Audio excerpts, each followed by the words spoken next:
Hello, everyone, and thank you for attending today's webinar, The State of Trade Supply Chain Visibility. Before we begin, a few procedural points. At the end of the session, we'll hold a question and answer discussion as time allows. You can ask questions through the Q&A function on the right of your screen. Your questions will only be visible to you and to the Flexport team. We will share a copy of the slide deck at the end of the presentation.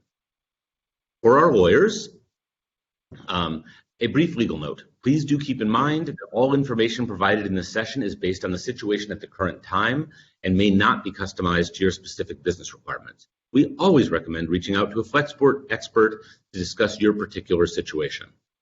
All right, now, who are we and what do we have for you today? I'm Phil Levy, I'm Chief Economist at Flexport, and I've got two great experts to discuss this topic with me. Tom Gould is my colleague, who is our Vice President of Global Customs and Trade. Tom, welcome. Thank you very much, Phil. And I'm thrilled to welcome Amy Morgan, who is Head of Trade Compliance at Altana Technologies. So Amy has an illustrious career with extensive experience in landed cost calculation and cross-border tax compliance. She's a licensed U.S. Customs broker based in Seattle, Washington, where she was actually recognized as one of the Puget Sound Business Journal's Innovators of the Year in 2019 for using her big trade background to pursue progressive solutions to compliance challenges for companies of all sizes. And she's got an impressive list of companies with whom she's worked. So Amy, great to have you with us. Thanks, Phil. All right, so let me give everybody a sense of where we're going as we look over this. What I first want to clarify is what we mean by visibility. So there's lots of good reasons why you'd like to have visibility into your supply chain. You'd like to know when your shipment is going to arrive, for example, or maybe you'd like to know what route it's taking. All important things, not so much what we're talking about today. Instead, we're talking about visibility into who provides what and how in supply chains.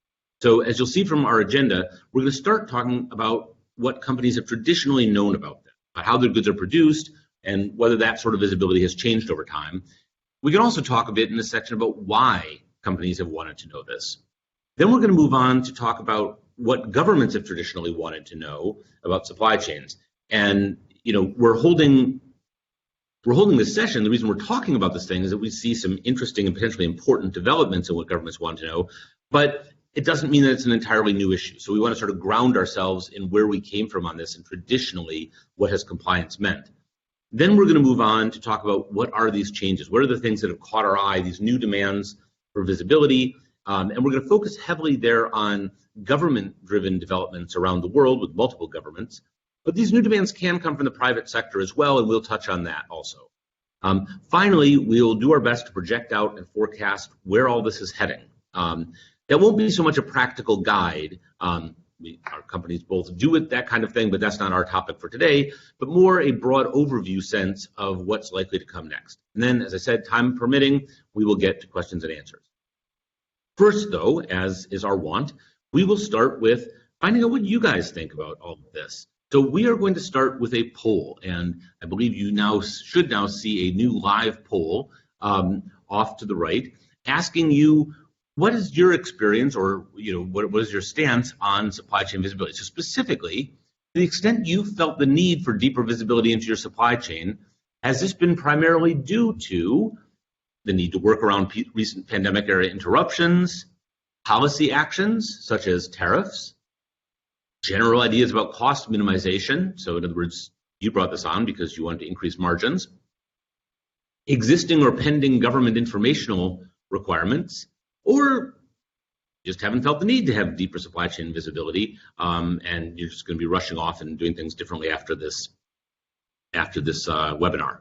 So, all right. So please, we're interested in sort of what has motivated you on this, what sort of brought you to the topic, and let's see. We are getting a bunch of votes in. Very much appreciate that. Thank you, everyone, for contributing. We always enjoy seeing what you all think. At the moment, it's actually evolving. We're getting some action on pretty much every category, but the plurality at the moment is for the need to work around recent pandemic-era interruption, with second place being we just got to a majority, general cost minimization. Amy, is this sort of what you would have thought of as you deal with people who are trying to, get better visibility? Are these similar to the motivations that you're generally seeing? Is that a reasonable breakdown from your experience? Absolutely. Not only in my current experience, but harkening back to my previous life as well, there really wasn't that need for us as compliance professionals to have that deeper supply chain visibility. We didn't need it as anyone, really. It's only because of the pandemic, which highlighted how fragile our global supply chains actually have become, as well as the war in Ukraine, which is now showing us how countries are weaponizing trade. Like, these are things that are exposing to us that we have to know more. We have no choice to know more, not only to be compliant, as we'll talk about with recent legislations, but just for our own business resumption, our ability to manage our supply chains, to predict the future, to prepare for the worst. Yeah, and of course, Tom, what's your take? It's interesting. I would have picked a different answer than what the majority of people are picking today. I would have really gone towards either policy actions or government requirements as the leading reason for companies to want to dive deeper into their supply chains today than they had in the past. And I think that definitely the pandemic is impacting pretty much everything businesses do today. But I think I would see the need for that deeper dive into the supply chain more for either government regulations or for different types of government policy actions that we're seeing around the world. Hey, Tom, can I ask you a quick question?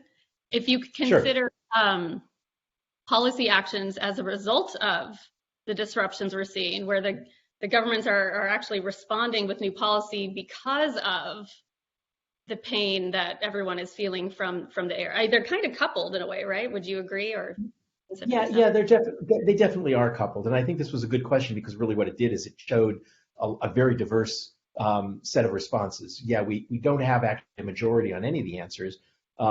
We have a clear, one question that's a clear leader, and that's the pandemic, and that really tells us that the pandemic is pretty much top of mind for a lot of what's going on within the government as well as within trade today. So that's useful, and of course we're hoping to inform on all of this and see whether people keep their motivations or have new ones. And of course we did compel everybody to pick one, so they might have had multiple. But no, that's very useful. Let's jump into our first topic, and that is kind of setting a baseline on this. And Tom, maybe you can start us off. We're doing this topic because we see these potentially big changes coming, but let's people did already have some reason, some of them quite recent because the pandemic is a recent event. But what have companies traditionally known? And of course, if we go far enough back, we had supply chains that were significantly less complex. How did that factor into what people knew or didn't know? Absolutely, Phil. Yeah. So I always like to look at the history especially of our industry. And one of the things that as you mentioned, is supply chains used to be far simpler than they are today. And I use an example I often like to use, textile and apparel example. Think about 100 years ago when you were talking to a company, maybe it might have been a store in the local town that made apparel, that made pants, made dresses. They would often be situated in the same town as the company that wove the yarn. It's the same company as the company or the person that spun the yarn. And the farm where the cotton was grown was probably within the general area of where the garment was made. So companies or people that manufactured products really knew their supply chain. They had personal relationships with the different people that supply the various different components to them. Even if you think of something more complex like the automobile, look back to the days of Henry Ford, when everything happened in Detroit and everybody kind of knew everybody else and they knew who was making what and where things came from. And it would be pretty easy for companies to really look at their supply chain and understand where all the raw materials came from. I mentioned in a blog post that I wrote a little while ago, from dirt to shirt. And so that's, I think, what companies are looking for today and what governments are really asking for companies to do today, is to look at their supply chain and be able to understand all the parties and all the transactions involved getting the product from the raw materials that are pulled out of the ground, whether it's the iron ore that's mined to make the car or the cotton that's grown to make the apparel, and all of the steps along the supply chain to get to the point of actual final manufacture and distribution and sale of those products. And I think that looking at our history like that allows us to really get a good picture of what supply chain visibility might look like in its optimum state. And one of the things that I'm seeing today that is somewhat surprising to me, maybe not so surprising, maybe it shouldn't be surprising, and that is that governments, what I'm seeing, seem to have the misunderstanding that companies still do have that type of visibility into their supply chain. And I think that's what we're going to talk a little bit more about, is that maybe we don't, and maybe we need to do some things to get better visibility into our supply chains. Yeah, absolutely. That's one of our central themes, is if there's a disconnect, that's important between what governments want or think that companies know and what they actually know. But Amy, you were talking earlier before we came on about how you sort of related this to sort of the development of globalization. How have you seen the sort of evolution over time of what companies either know or want to know about their supply chains? Sure, I think Tom captured the history part well, right? I remember going to graduate school in the late 90s where we were talking about globalization and the promise of globalization, and it's going to, going to open up national markets, and we're going to have so much efficiency and cost optimization. It's the future, it's the wave, and it was true. It was. And what we're seeing right now, though, is because of that globalization, because our supply chain networks have gotten so big and so complex, that companies like Tom said have lost that ability to see the supply chain end to end, and lost the ability to know, to trust, to control where their goods are coming from or how they're made. And the result of that has been, like, just to take that now into what I'm seeing when I talk to customers regularly, is that essentially that supply chain complexity has created blind spots. For all the good it did, it's created these big opaque black spots in what we know, which makes it difficult, if not impossible, to comply with that government expectation that, you know exactly who you're doing business with, so this compliance should be so easy for you, right? And that's not the case. Companies might know who their direct tier 1 suppliers are because they pay them, they order products from them, but they know very little about who that supplier gets their raw materials from, or they know very little beyond that tier 1, have very little knowledge of or even visibility to the suppliers and manufacturers beyond that point. We're going to be asking our participants, our audience, about this in a little bit, but let's get out ahead of them on this. You both have suggested that one of the things that's changed over time is increasing complexity. It used to be simpler, stuff used to be nearby, it wasn't as difficult to know. To what extent is it just complexity that's limiting companies' visibility, or are there other factors such as maybe your tier 1 supplier doesn't want to let you know who the tier 2 suppliers are? Amy, you want to take first crack at that, and then Tom? Yeah, sure. So there's a couple things that come to mind right away, right? Like, of course, there's that competitive aspect. Few suppliers are going to want to share who they do business with. That's their magic, that's their secret sauce.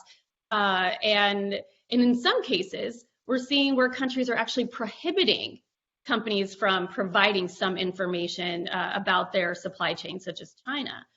But I'd be remiss if I didn't at least acknowledge that some industries actually do know more. Like, there are some industries like auto or aerospace who are very vertically integrated. They have a very close hand on who they do business with. So I'd be remiss for not acknowledging that. That's a good point. And so, Tom, is that a big differentiator, the sort of degree of vertical integration, or the extent to which people are, sort of doing arm's length transactions with the supply chain? What's your take on why people don't know more than they do? I think that the degree of, vertical integration absolutely provides additional visibility, but then there are other reasons why companies, will have visibility to a certain level within their supply chain. For example, companies that take advantage of free trade agreements often have to know further back in their supply chain where the raw materials came from so that they can determine whether or not their products qualify. But it typically stops at a certain point in time. So if you look back on, wearing apparel again, like I often refer back to, there's what we refer to as the yarn forward rule. So companies needed to know where the yarn was made in order to qualify for a free trade agreement, but they don't necessarily need to know where the rayon was Right. was extruded or where the cotton was grown to go that far back. So it's spotty. There's certain industries that know more and there's certain industries that know less. But one of the things that I think we've seen with globalization is that there are a lot of companies that really specialize in distribution and sales. And they simply procure, they simply go out and buy products that were made by someone else and turn around and distribute those, sell those products. And they often don't have any visibility into the deeper, further back into their supply chain. And many times it's simply that they've just never had a need to know in the past. They were in the business of selling stuff. They didn't necessarily need to know where it came from. They didn't have many requirements imposed on them for looking into that visibility. And what we're seeing today, and the shift that we're seeing today, is that there are many different factors that are encouraging companies or forcing companies to learn about the deeper aspects of their supply chain and to go further and further back. Please go ahead, Amy. Sorry, Phil, but Tom made me think of something that I think is also a good call out. Like yes, complexity is like the big reason that companies don't know more, and Tom is totally right. They haven't had to know more. But like an offshoot of complexity is also data access. This is a data access problem. So even if a company wanted to know more, I know in my past when I wanted to know more, it was on a one-off basis, and it was always kind of a circus to try to find who is the supplier and who's the supplier doing business with or whatever. But the data access problem I'm referring to is we've only had to resort to manual techniques like audits or questionnaires or surveys in order to collect that supplier information. And to go back to the previous point, the suppliers don't want to provide it. So it's that data access problem is also, I think, a big inhibitor to companies knowing more. No, that's great. So go ahead. Yeah, even if the companies do want to supply it, it's often very difficult for them to do so because each step you go back in the supply chain, you're dealing with more people, more documents, more systems that are not connected, that are not designed in a way that make it easy to be able to provide that information forward. No, that's great. So we've got, by my count, complexity, the question about whether or not you have vertical integration, arm's length, or intermediaries. We've got what are the government requirements, and then we've got some of these competitive issues on whether people are willing to supply. Tom, you gave us a nice segue into our next topic, which is that one of the motivations, there's a certain degree to which companies want to know this for their own purposes, but you brought in some of the things which are effectively government requirements. So and let's move on to this, and then even next to this, we've got a picture that was specially for me on this next one. That's right, a cow. I'm from Wisconsin, America's dairy land, and I'm the host, so we get to have whatever we want. No, actually, there is a substantive reason to this, but we'll get to it. But what I wanted to have us turn to now is that whole source of motivation that Tom already raised. And Tom, you raised this in the context of rules of origin, that there's often with free trade agreements, you get a preference, for example, in the old NAFTA, if something was a North American good. And then that would then raise the question of what is a North American good? Amy, I want to start with you on this one because I know either one of you could handle this nicely, but what kind of informational requirements did that impose? And maybe you can elaborate. Tom already sort of introduced how there can be sort of big sectoral differences in this depending on what the agreement said. Oh gosh, you're going to give me nightmares going back to old QIZ and preference programs, audits and verifications now. But I would go back to I would start with my tier 1 supplier, right? And you ask them for bills of material, what goes into this, where do you get your yarn, where does the labor happen, where does the thread come from, how much of the work is done right there in your facility. Beyond that, you need to go take that information, and now maybe you go out to the tier 2, you need to go out to the yarn supplier, ask for all their information. Did this information or did this product actually come from, was the cotton that made the yarn grown in Egypt in this particular case I'm referring to? You had to go all the way back to the soil so that you could calculate the regional value content. Gosh, I hope I get these terms right. I'm a little bit rusty there. So that you can actually determine, did substantial transformation happen, or does this meet regional value content to qualify for that trade program? Now, the rules in the verification didn't actually state must go back, blah, blah, blah. The rules stated that you had to be able to calculate that the amount of labor or the amount of the product qualified for that program, it came from that region or it came from that country. And then you had to support it with all kinds of documentation. But it wasn't as prescriptive as some of the legislation that we've seen recently, like enforced labor and whatnot. Yeah, and I would go, please. I would add to that, look at some of the more complex products. Think of something like a car or a computer, and think about, looking at a computer, what's inside of it? Where did all the materials come from to make the computer? The case may be made with plastic or metal, and where did the petroleum come from that was used to make the plastic that was used to make the case, and where did the metal get mined to make the to make the screws and the components that hold it together? And look at how many components that there are that are in that product, and looking back to see where all of those components came from. It can be a very daunting task, because you can be going back 2, 3, 4, 10 and maybe even more layers into the supply chain. I remember the situation where there was a tsunami in Japan that really destroyed a portion of some manufacturing facilities in Japan, and it destroyed the facility that manufactured red paint. And so all of a sudden, red paint was not available to make cars. You couldn't get red cars out of Japan, and nobody in the car industry realized that they were all sourcing their red paint from one company, and they had no redundancy. And things like that are the types of things that we just don't know about. Right. That was Fukushima in 2011, if I recall. Thank you, Fukushima. Yes. Yeah. No, so you all have me thinking back. It's funny. We talk about the rules of origin. I'm an old trade policy guy, not a compliance person or customs expertise like you guys. But I used to, at one point, I'm old enough that I remember first when you had candidates who were for free trade. But second, when I think one of them made the claim, you could put a free trade agreement on a postcard, which would say, trade should be free. And what I would sort of say to students and others was, no, there's a reason why these agreements are as thick as they are, but an awful lot of it was rules of origin. Because Tom, you brought up, complex things like what counts as a North American car. And then you actually did need to delve quite deeply into this stuff, because, it would be, all right, well, the engine came from here, but the engine wasn't totally made in that other place. Do you round up? What do you do?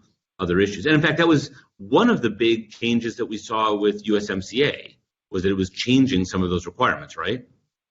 Absolutely. It's interesting you mentioned that.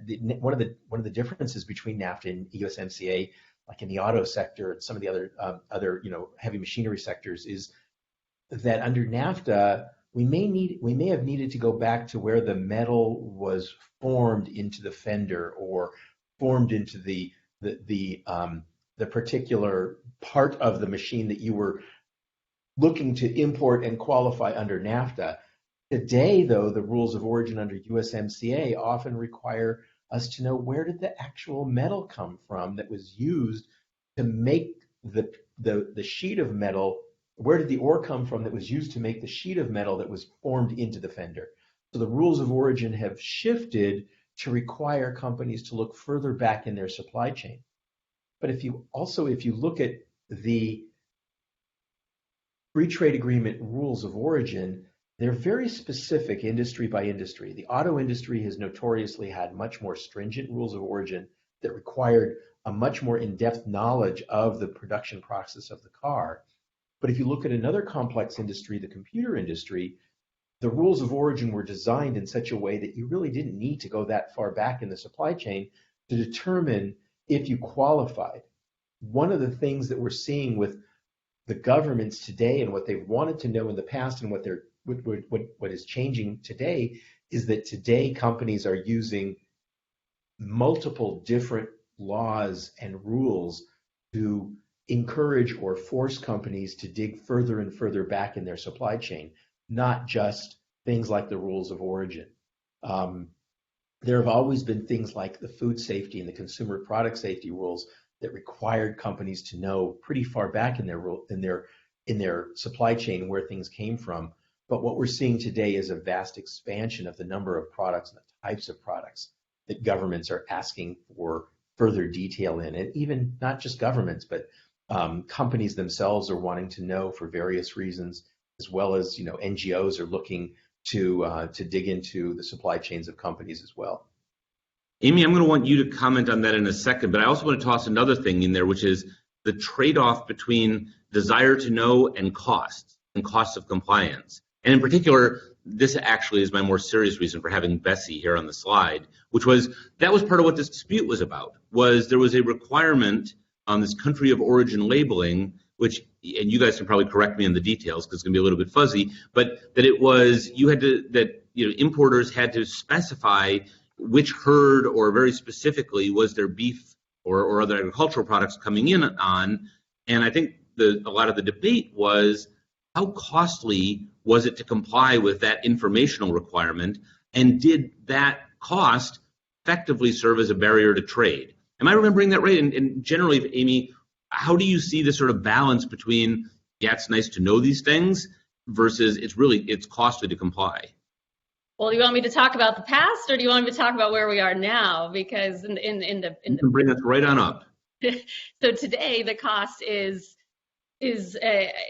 infinite cost, right? Not only is it hard to do what the government is asking us to do, what we want to do, supply chain visibility is hard. Let's just be clear. And it's going to be expensive, whether you apply human bodies and human effort to do the manual work, or if you employ a technology to help do it for you, you're going to have to make an investment. So there is a cost.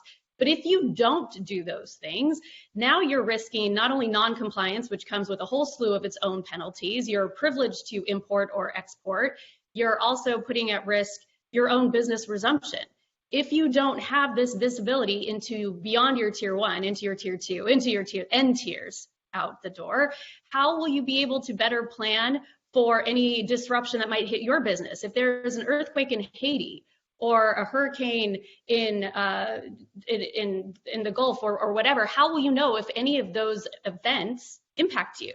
If factories in China shut down because of a heat wave, how do you know if any of your products, any of your inputs, raw materials come from those regions so that you can plan accordingly?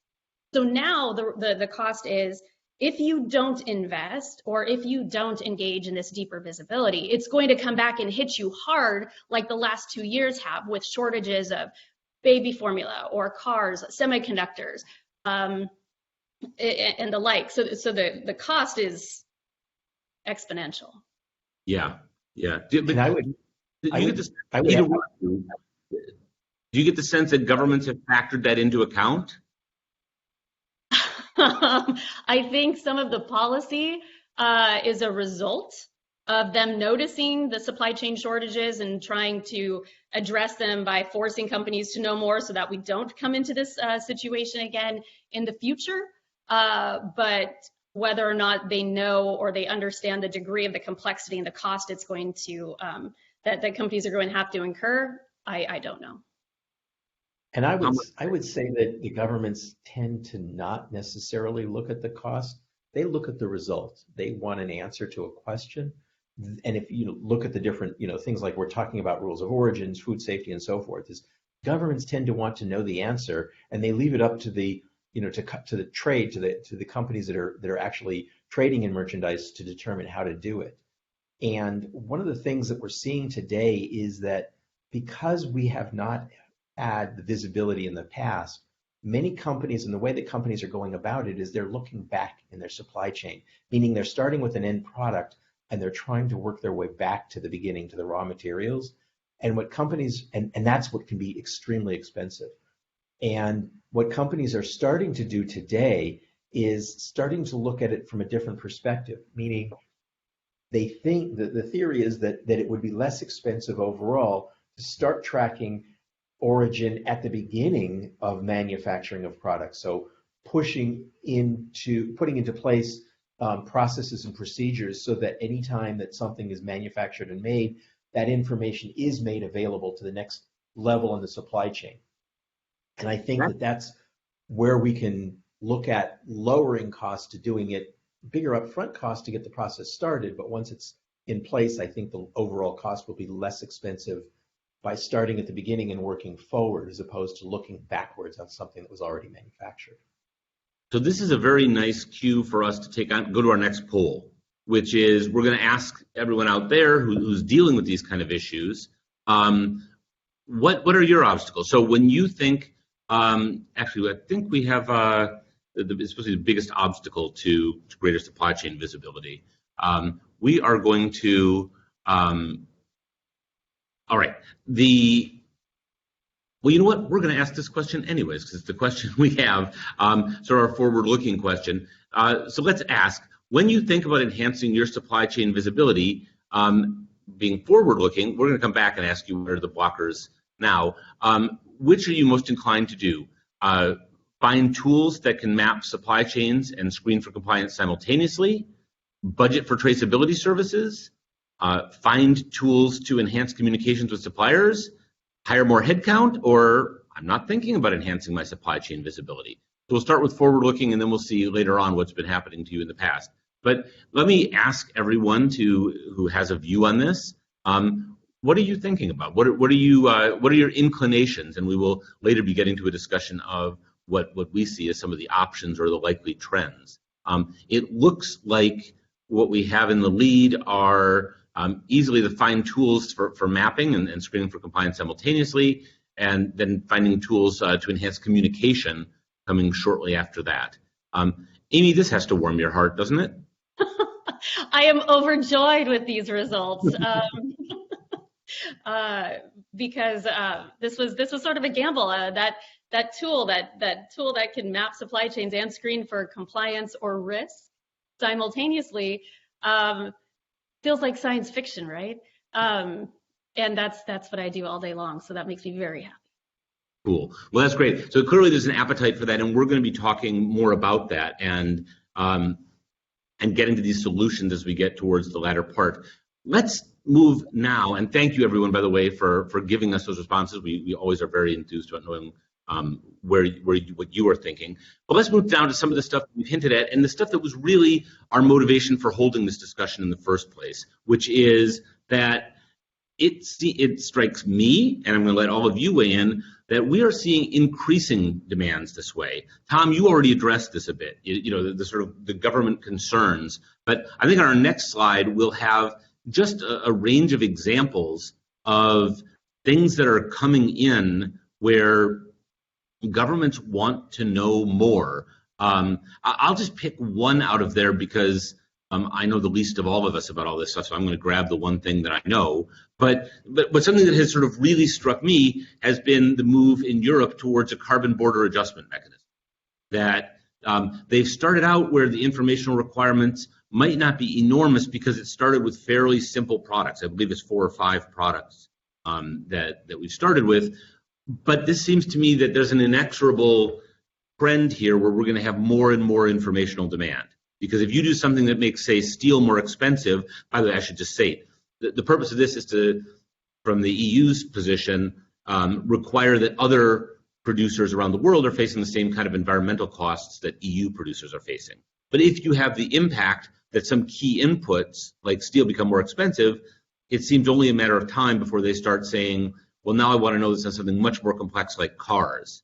And now you're going to be getting into informational requirements that have to do with, okay, the same kind of things that we were just talking about, rules of origin, but with the added dimension of under what environmental regime were the various components produced. So, Tom, maybe you can lead us off with this. What are you seeing as trends? Do you share my concern that this is a mounting desire for information on the part of government? It absolutely is. And I think really what it is, it's an indication that governments are realizing more and more that imposing rules, imposing taxes, tariffs on products as they're moved internationally is a tool that governments can use to further their own social initiative, whether it be the environmental initiatives where they're looking at the carbon border adjustment mechanisms, like you mentioned, labor issues. There are lots of different issues that governments are looking at from a social perspective and saying, how can we control, how can we dig in deeper into this issue, how can we find more information about this issue? And more the governments are looking at how they are connected to trade. And again, that's what is going back, is the governments are looking at trade as a source of information. And so now what they're doing is they're imposing new laws, new regulations that are requiring companies to dig deeper into their trade, into their supply chain, so that they can answer these very lofty social questions that are being asked.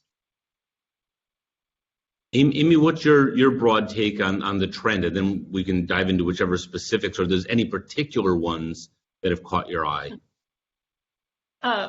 I think Tom captured it really nicely. I mean, the policies we're seeing, the industrial policies that we're seeing as of late, are direct results from supply chain disruptions, from issues, right? The Inflation Reduction Act that provides for onshoring clean energy manufacturing. I mean, now you're talking about onshoring, so changing your supply chain in order to have a climatic impact. I mean, that's kind of bundling a couple of things all in one. The CHIPS Act, because of the semiconductor shortage.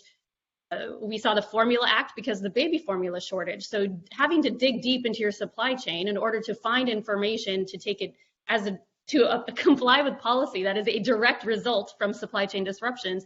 I mean, it's a fascinating trend. It's terrible that we're at this point, but it all factors back up to what Tom was talking about from these social issues, which are all really national security issues. And I could even broaden the national security topic to include like the STOP Act in the US and the ICS2 in Europe, which are policies that are trying to curb the trafficking of illicit drugs in small parcel shipments.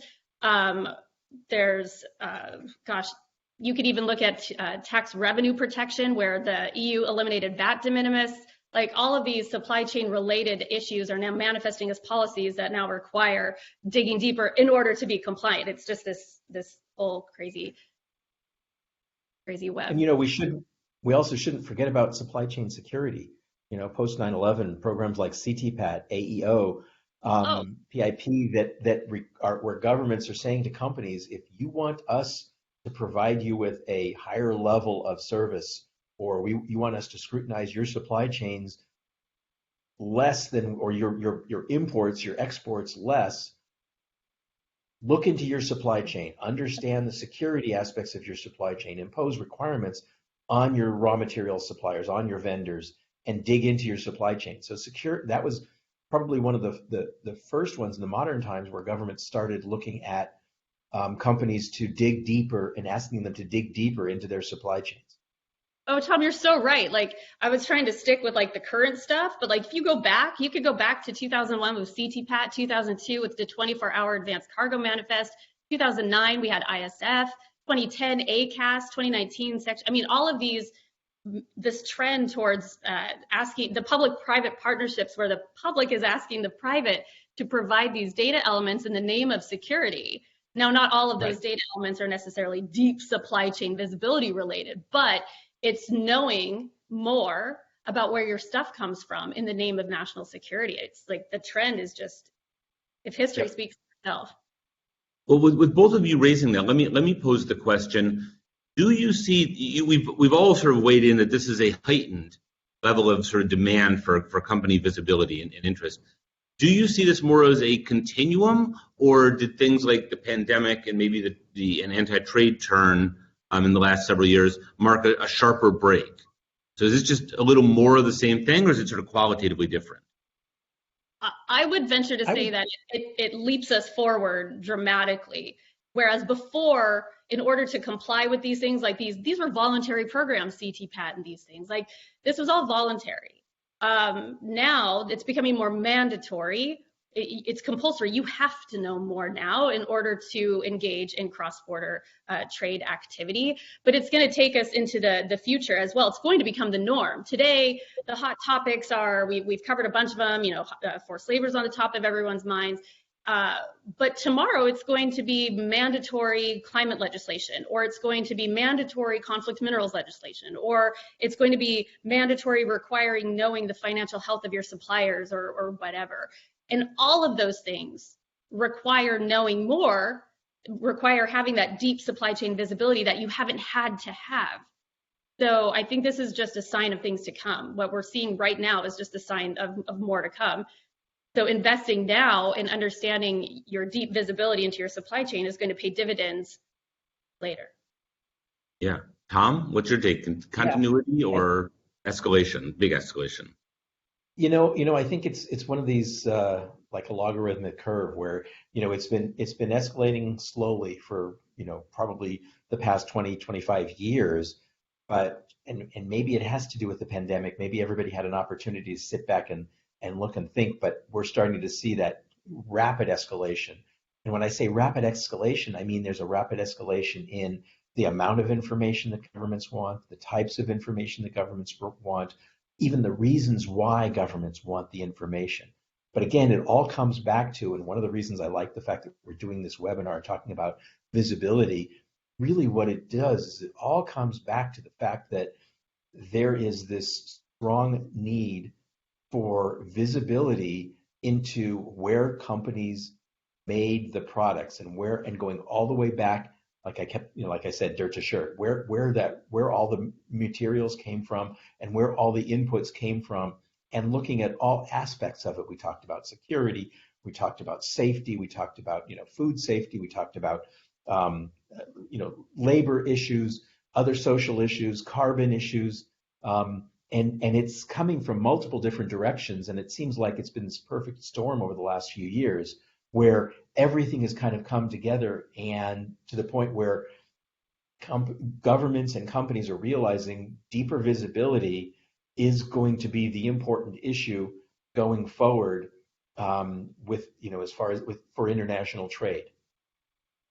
Okay, well, we're going to talk about in our next topic is sort of how we reconcile these things. Before we do, we want to give you our last poll, and this is where we find out really what have been the obstacles, why we've just been talking about these sort of mounting demands for visibility. So our question to you is your biggest obstacle to greater supply chain visibility, and some of this we talked about earlier, that suppliers don't want to reveal their sources, that it's too complex to keep track, that it's hard to know what information is necessary. What are they even asking for? It's too costly to track down the information, or not really an issue. You're comfortable with your level of supply chain visibility.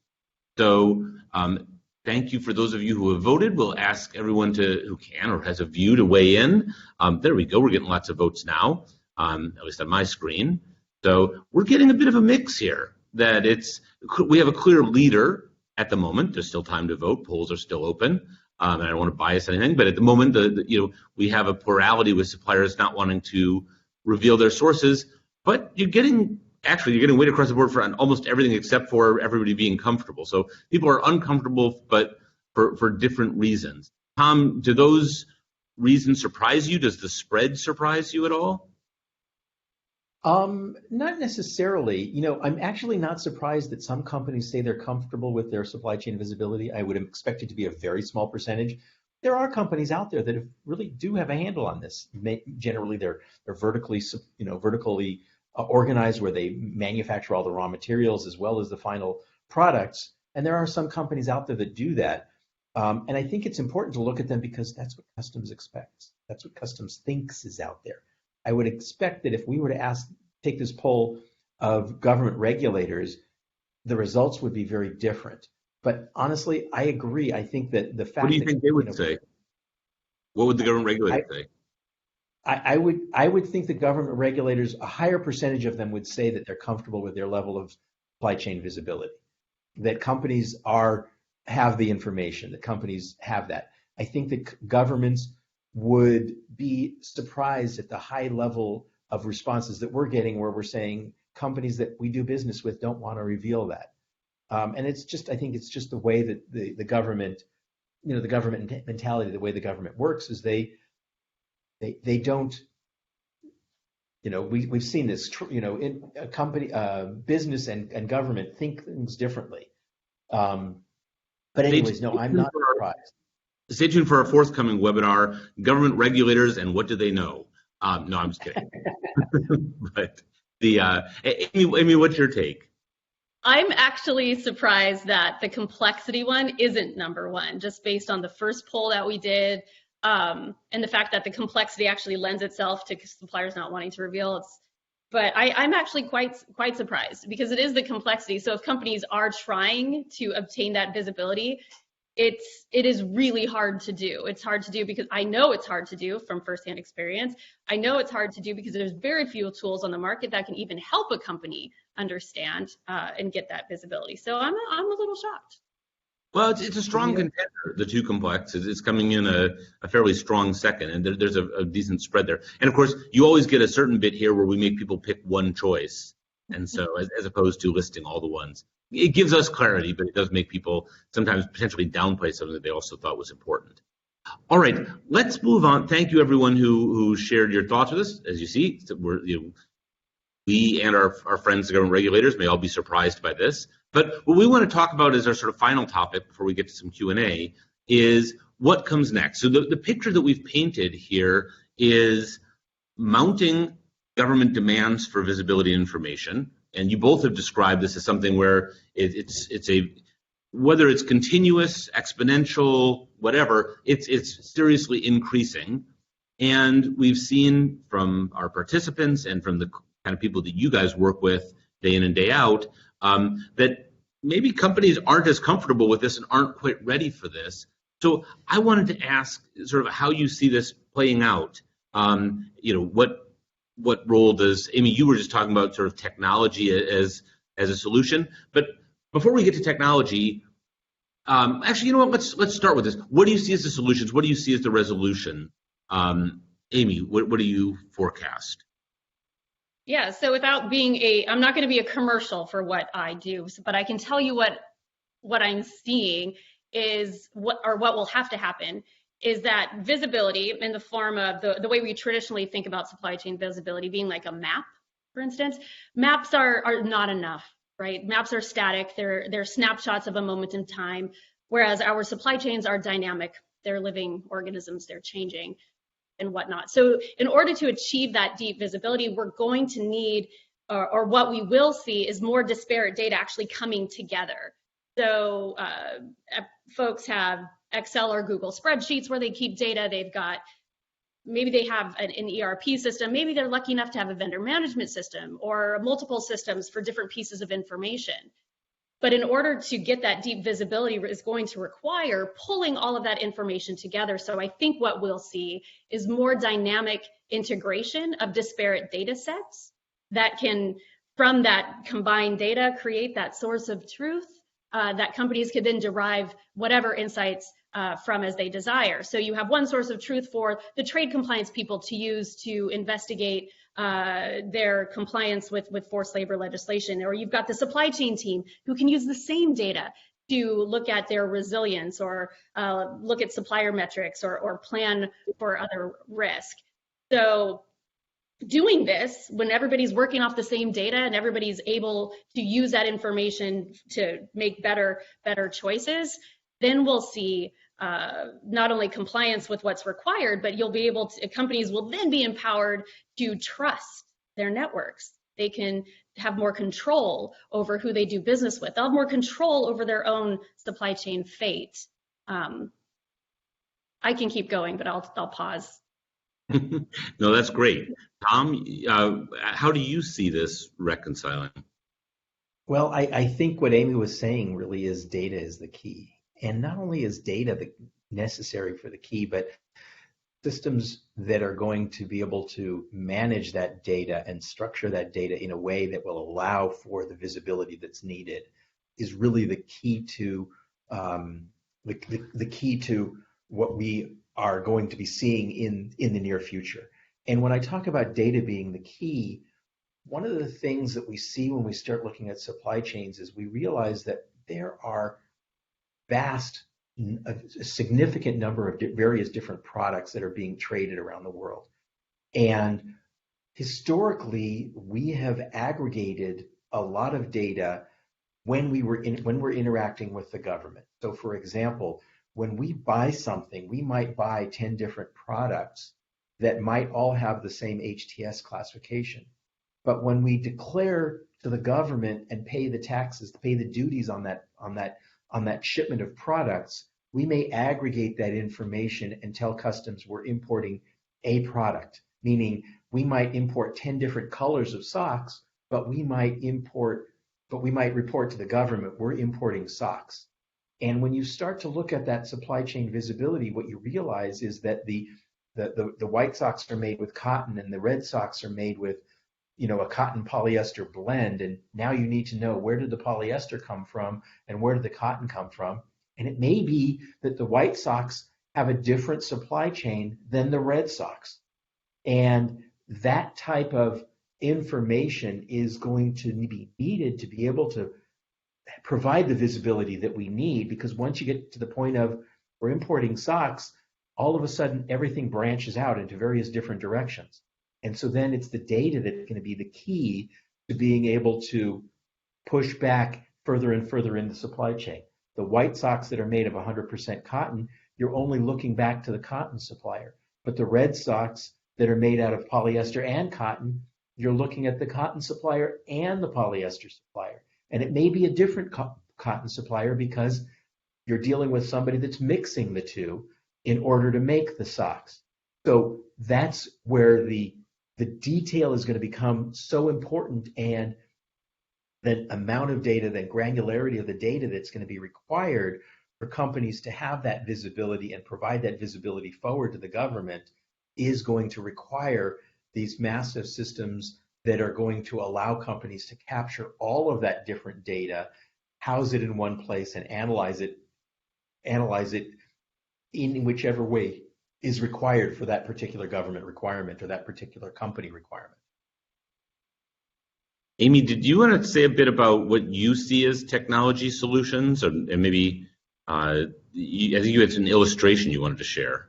Yeah, I'm not sure if the illustrations, I think we've leapt over that part. You're happy to flash them for visual interest if you like. They're just some pretty, we tried to create some visuals that can show how complex. You might know your supply chain, who you're doing business with, but who are they doing business with and who are they doing business with? I think there's a couple, I don't know if we selected just one, but we have a couple of visualizations where we've actually diagrammed some of the data in our graph that powers our platform to present these. So this is just sort of a zoomed in view. But needless to say, the point is that it gets really complicated and really gross. And so the intention is, by pulling all of this different data together, is to create this picture. Now, one thing I don't want to do in this discussion is scare people. Like, this is impossible. I don't have this data. How can I do this if I don't even know who those parties are? Well, there are technologies that can help fill in those blanks or connect those dots. So even if you only know your tier 1 suppliers, artificial intelligence is now being used in this really cool way where we can pull all of this disparate data together and actually construct a company's extended supply chain for them. It's pretty fantastic, and it's really key at a time like right now where companies have no choice but to look into technologies like this. But if I can take that a little bit further, it's not just it's knowing, but I think if one of the things that we're also going to see come out of all of this is more evolved supplier due diligence. So let's say you have this source of truth. You've got this knowledge graph. The picture you're looking at now is this is your entire ecosystem. This is everybody you do business, right? So now from here, you can start to look at, I'm going to look up this supplier to see if they're in good financial standing. Are they exposed to forced labor? Do they deal in conflict minerals? Are they concentrated in one location, or do they only ship through one particular port? I can look at all of those things now and make a decision about whether or not I want to do business with that supplier. Or on the downstream side, a customer. Think about export controls and who do they sell to and who do they sell to? Today you're at the mercy of them telling you or sharing you a report. Now, what if you just knew? What if you could just know and then make better choices? So those are the sorts of technologies that are out there, and companies need to know that all of these things we're talking about are doable. It's possible. It's not out of reach anymore. It's not science fiction. Yeah, those are cool pictures, and you guys have actually, and you in the process answered one of the questions that we got from the audience, which was for what is the role of artificial intelligence in addressing some of these questions. I'm going to throw a couple other questions at you guys, and let's see if we can do quick answers because we've got little time remaining. But I wanted to come back to something you all said earlier, which, and Tom, I'm going to go at you with this one, which is to the extent that we saw some of these challenges coming because supply chains got more complex and extended. It seems like there's two solutions. One, you get to know your current supply chain, or two, you restructure to reduce your information requirements. So you have things like vertical integration. Do you think that these informational requirements are going to reshape the way people approach their supply chains? Oh, absolutely. I think that, first of all, companies are going to get more insight into their supply chains, which will allow them to have access to information that will allow them to make different decisions. They might find that the decisions that they've made in the past were the correct decisions, but by being able to dive deeper and to know more about their supply chain, they might be able to make better decisions. For example, going back to the Fukushima example that we talked about earlier, is that if companies all realized that they were all buying their red paint from one supplier, that may have been a reason for some of the companies to go out and say, you know what, we'd like redundancy. If you supply our blue paint for us, why don't you see if you can supply the red paint for us too, so that we're not going to be so dependent on one. One of the things that we've learned, from the pandemic is that just-in-time model may not be the best model for resiliency in supply chains. And I think that companies having that better insight into their supply chains will allow them to make better decisions. I want to put one more question here because I think we got time for one more. I think this is probably on a lot of people's minds. This is from our audience. What happens if a company finds forced labor as it scrutinizes its supply chain? Does that order just become a sunk cost and they don't bring it in? They have time to find new suppliers to meet their obligations to supply either a retailer or an OEM. I don't know which of you wants to take that, but this is not a webinar about practical advice, but just more generally, what happens then? Well, I would say that really what we're seeing happening and what happens then is having the information allows a company to make a decision based on the information that they have. Whether that be forced labor or carbon or whatever the issue is that they happen to be looking at, just having that information allows companies to make those decisions better and maybe more quickly. And so when we're talking about something like where you found that there's forced labor in your supply chain, or you found that there's a carbon emissions problem in your supply chain, now you're in a situation where you can look at the information that you have on what you're doing today. You can look at the laws and the rules that are out there, for example, forced labor, or you can look at consumer demand, maybe that's something on carbon, and you can make a decision. If you find actual violations in your supply chain, well then obviously that's a situation where you're going to probably need to cut that branch of your supply chain off. Maybe you don't necessarily completely cut it off. Maybe you shift it somewhere else, you do something different, or you work to mitigate that issue. But at least now we're in a situation where companies have the insight, they have the information so that they're able to make those decisions. And I would just add one thing to that, and that is all very, very true, but do it soon, do it sooner, do it as early as you possibly can so you do have time to mitigate any identified risk before it has to become that sunk cost. Maybe you could avoid it altogether by knowing more sooner. So that's just my quick input there. And that is a very useful point. All right, we have not run out of interesting things to talk about. We have run out of time. So Tom, thank you for your insights. And Amy, let me underscore what a real pleasure it's been to have you with us. Thank you so much for joining us. For the audience, thank you all for being here with us in August. We're going to email out the slides and a link to this recording tomorrow morning.